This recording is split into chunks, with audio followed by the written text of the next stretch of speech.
Okay, so we're back again now, having a little look at boat setup, primarily for upwind sailing, medium winds. So the first control we're going to look at is the outhaul. So Duncan's got that down there, and what we're looking at is controlling the bottom edge of the sail. So if you want to just tighten that, you can see the shape and loosen it. Oh, sorry.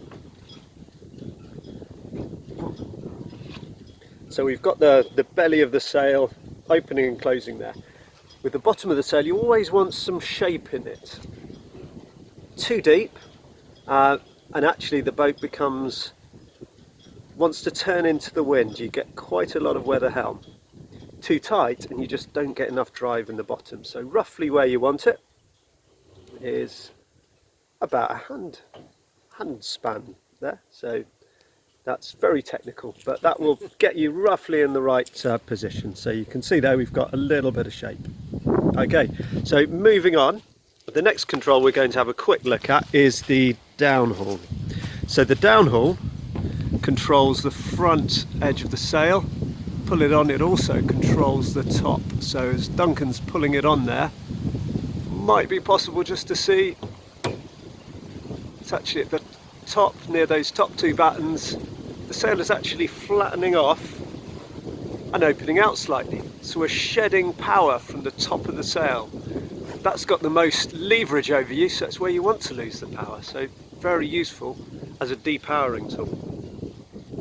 So depending on your weight and the sail you've got on Saturday will depend on how much outhaul you use. You might find if you're not overpowered, you'll just pull on a little bit to get rid of the creases. As you're getting overpowered, you pull on a bit more.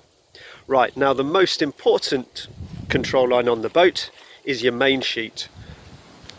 And we're going to be really important to be adjusting that upwind because it's going to be gusty. As soon as you get overpowered, you want to ease the main sheet in the gust. There's a problem there. Duncan's eased his main sheet, but the sail hasn't gone out. It's just gone up. And by going up, it's actually powered up, which is not really what you want in a gust. So what we want is something to hold the boom down.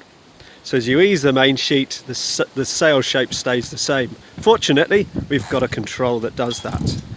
The wonder of the kicker. Right, so we're going to pull that kicker on. Let's just have a little look. We'll stop here and have a little look at what it's doing to the sail. So that's it. If you cleat that off, let's have a quick glance at the sail. So if you have a little play with the kicker there now, Duncan, you can see it's just, well, I'm not sure you can see really, but it's just bending. I think we might have the sun there. Let's come, right, I'll come back here. Right, have a little go. So it's pulling the boom down, it's also pushing the boom forwards, which bends the mast and flattens the sail just around where the numbers are and a little bit below.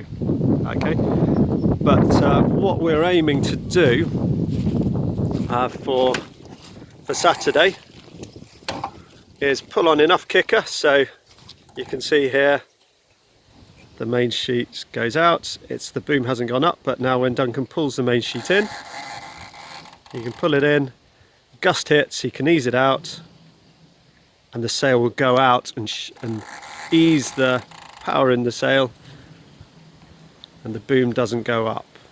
And there might be a few issues with getting under the boom. We'll have a quick chat about that later.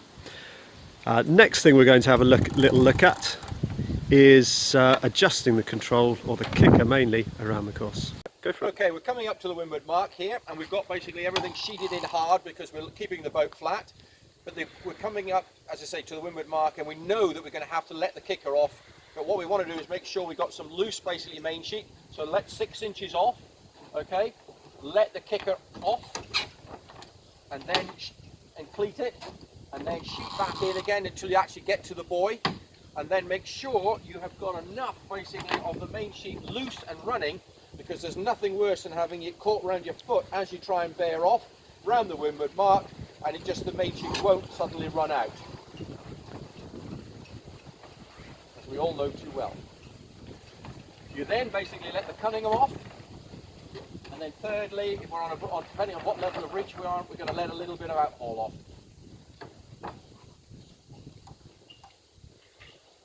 Okay, so we're approaching the leeward mark this time, and what we're going to do is we're not obviously steering the boat because we're just filming it, but what we're going to show you is the order in which the controls need to go on. So obviously the main sheet out is out considerably.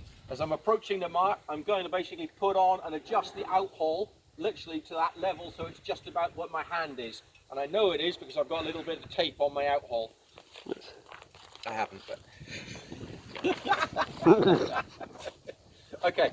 Next, after that, basically, I'm going to put on the cunningham because I know I'm going to need that cunningham on quite significantly as I come around the leeward mark. There's a good breeze today, and then I'm going to put on a little bit of kicker, and then as I come up, basically round the leeward mark, and I pull my main sheet in. I'm starting to tighten it in. I will then literally pull in the kicker properly, and then be ready to go back upwind.